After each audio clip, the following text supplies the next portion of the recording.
Hi, I'm Lola. For 28 years, I've been the responsible one, the reliable one, the one who never caused trouble. My brother Marcus? He's the golden child, star athlete, charming personality, and mom's undeniable favorite. I accepted this reality long ago, filing away each small hurt when mom canceled our plans to attend Marcus's games, or when she proudly displayed his trophies while my academic achievements gathered dust in storage boxes. Lola, sweetie, can you come over for dinner tonight? It's important. Mom's voice on the phone had that familiar edge, the tone that said she needed something. I have plans with Jen, actually. We're trying that new. Cancel them. This is family. She hung up before I could respond. My roommate Jen looked up from her laptop. Let me guess, your mom? How'd you know? I sighed, slipping my phone into my pocket. That look on your face, like someone just asked you to walk across hot coals and you're considering it. Jen closed her laptop. What does she want this time? Dinner tonight. Says it's important. And you're going? I nodded, already reaching for my keys. It's what I do. You know, Lola, Jen said, her voice gentle but firm. You're allowed to say no sometimes. Not to Mom. Not when she uses that voice. The Guilt Trip Express? Jen raised an eyebrow. All aboard Final Destination. Emotional manipulation. I couldn't help but laugh. You make it sound so dramatic. Because it is dramatic. From what you've told me, your mom could win awards for her performance. Jen frowned. Just remember you matter too, okay? I'll be fine.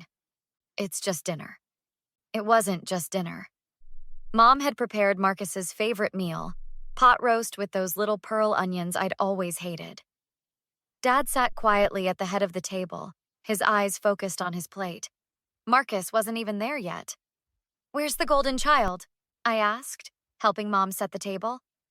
Don't call him that, Lola, Mom snapped. He'll be here soon.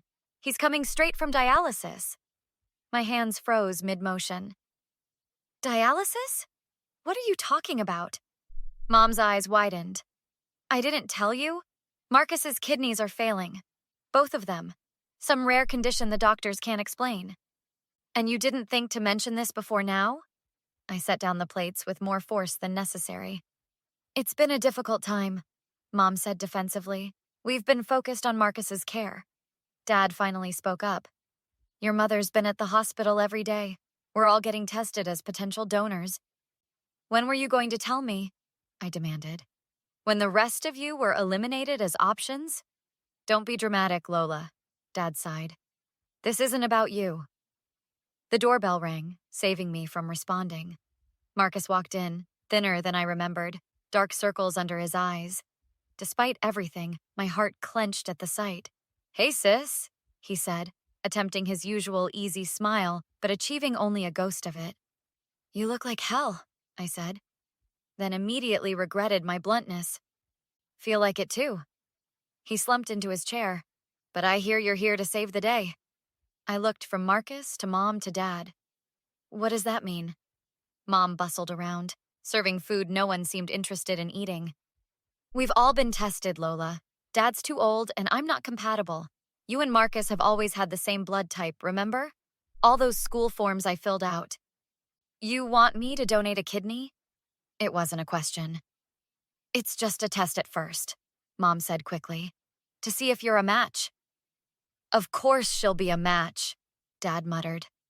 She's his sister. Marcus looked uncomfortable. Mom, we talked about this. You were supposed to ask, not ambush her. I'm not ambushing anyone, Mom insisted. Family helps family. That's what we do. Sarah, Marcus's girlfriend, appeared from the kitchen with a basket of bread. I hadn't even realized she was there. Sorry, Lola. I told them this wasn't the way to do it. How would you know what my family should do? The words came out harsher than I intended. Because I'm here every day, Sarah replied quietly. Helping. Where have you been? No one told me anything was wrong. I pushed back my chair and stood. And now you expect me to just... What? Hand over a kidney without a second thought? It's not handing it over. Mom said, her voice rising. It's saving your brother's life. I need some air. I headed for the door. Lola! Mom called after me. Don't you walk out. Not when Marcus needs you. I paused at the door, my hand on the knob. You should have told me sooner, not sprung it on me like this. As I stepped outside, I heard Dad say, I told you she'd make it about herself. Dr. Reynolds looked at me across her desk. Organ donation is voluntary. No one can force you. I laughed without humor. You don't know my mother. My job is to make sure you're not being coerced. Are you here because you want to be, or because someone is pressuring you? The question hung in the air. Was I being pressured? Yes. Did I want to help Marcus? Also yes. I love my brother, I finally said. But this whole situation feels wrong. How so? My mother didn't tell me Marcus was sick until she needed something from me. Dr. Reynolds made a note. Have you spoken with Marcus about this? Not really. Everything's happening through Mom. I'd recommend you do that before proceeding further.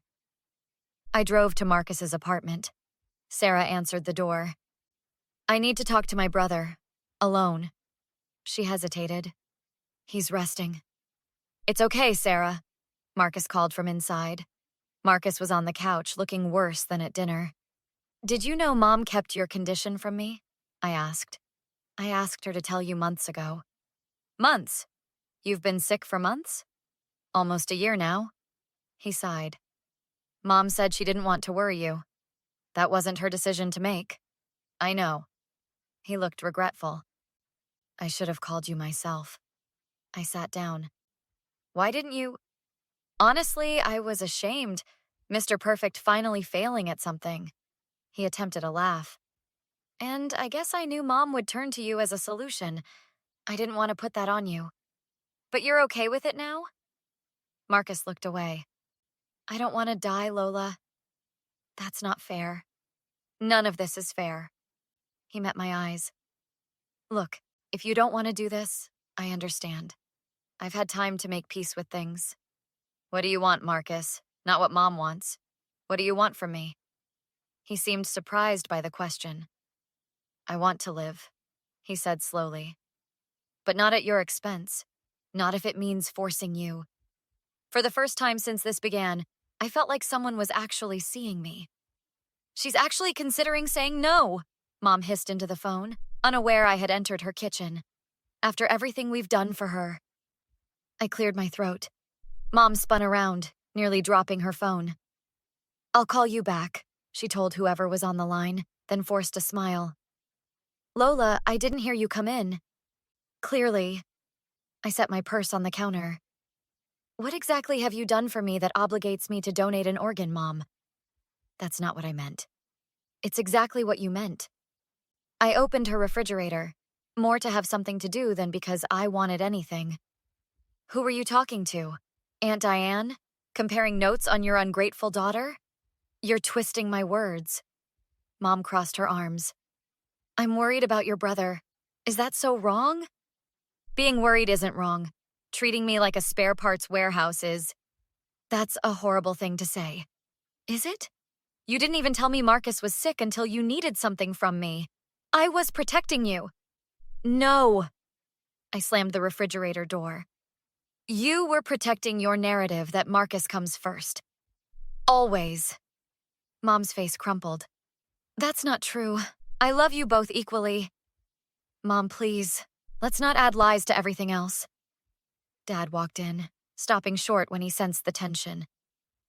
What's going on?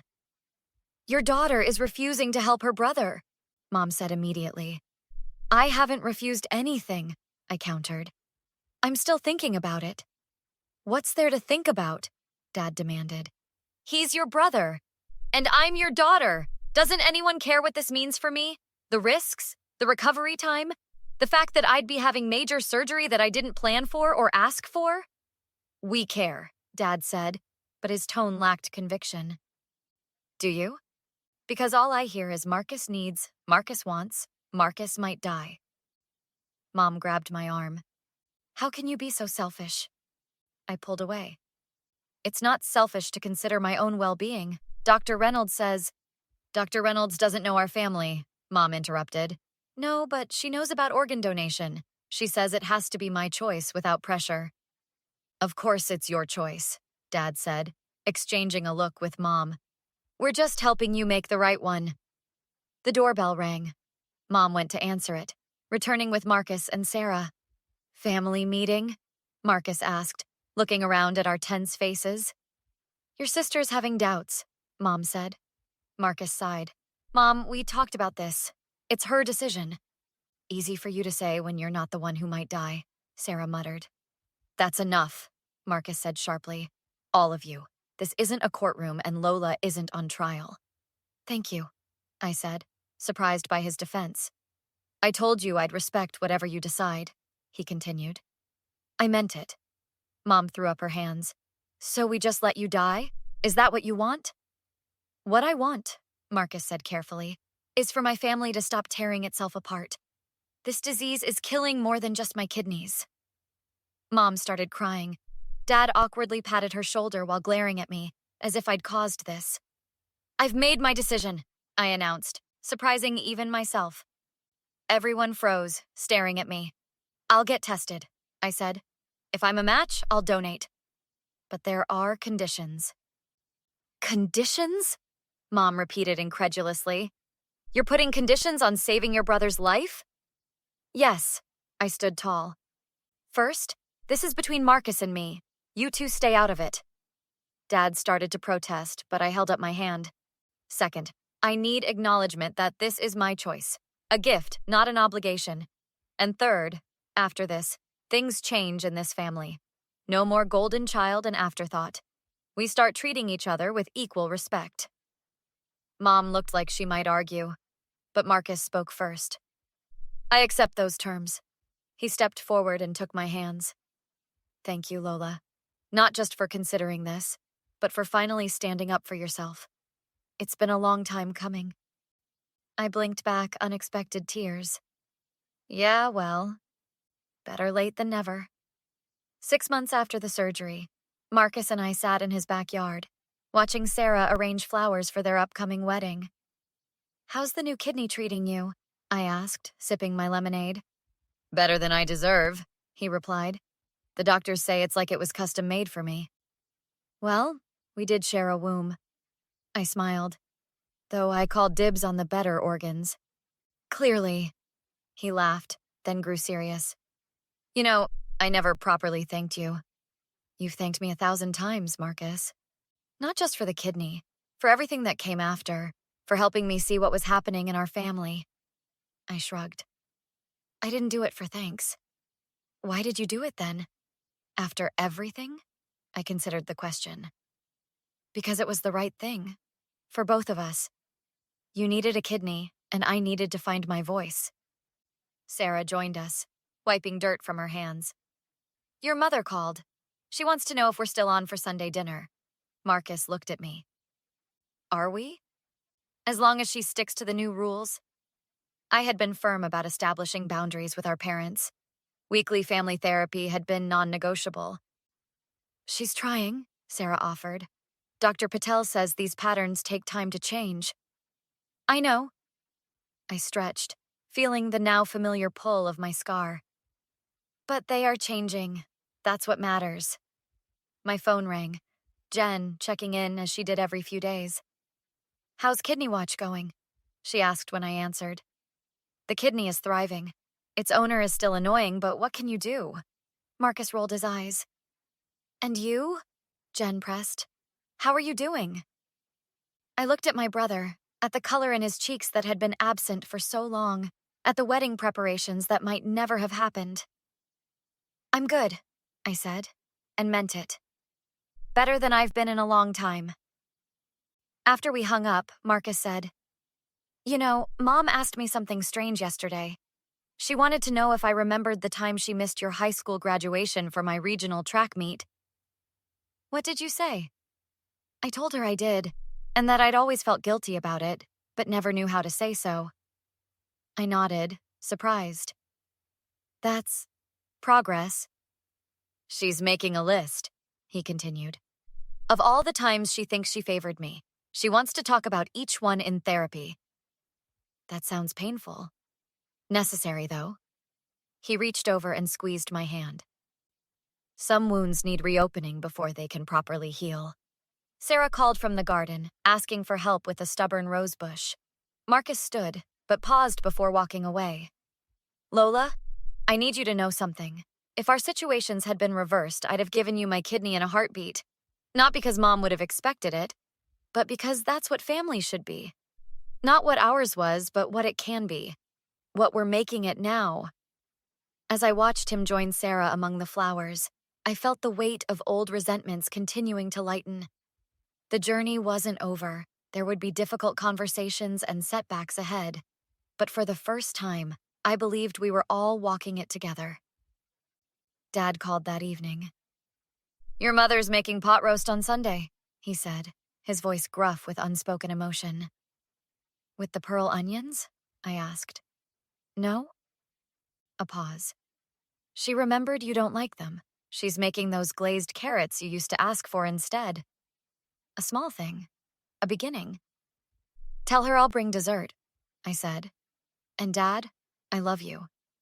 "Love you too, Lola," he replied, his voice catching slightly. "Always have." Perhaps that was true. Perhaps in their imperfect way, they had always loved me. And perhaps now, having found my voice, I could finally hear them saying it. What would you do if you were in my position? Would you have made the same choice? I'm still learning what it means to balance self-care with family obligation, and I'd love to hear your thoughts.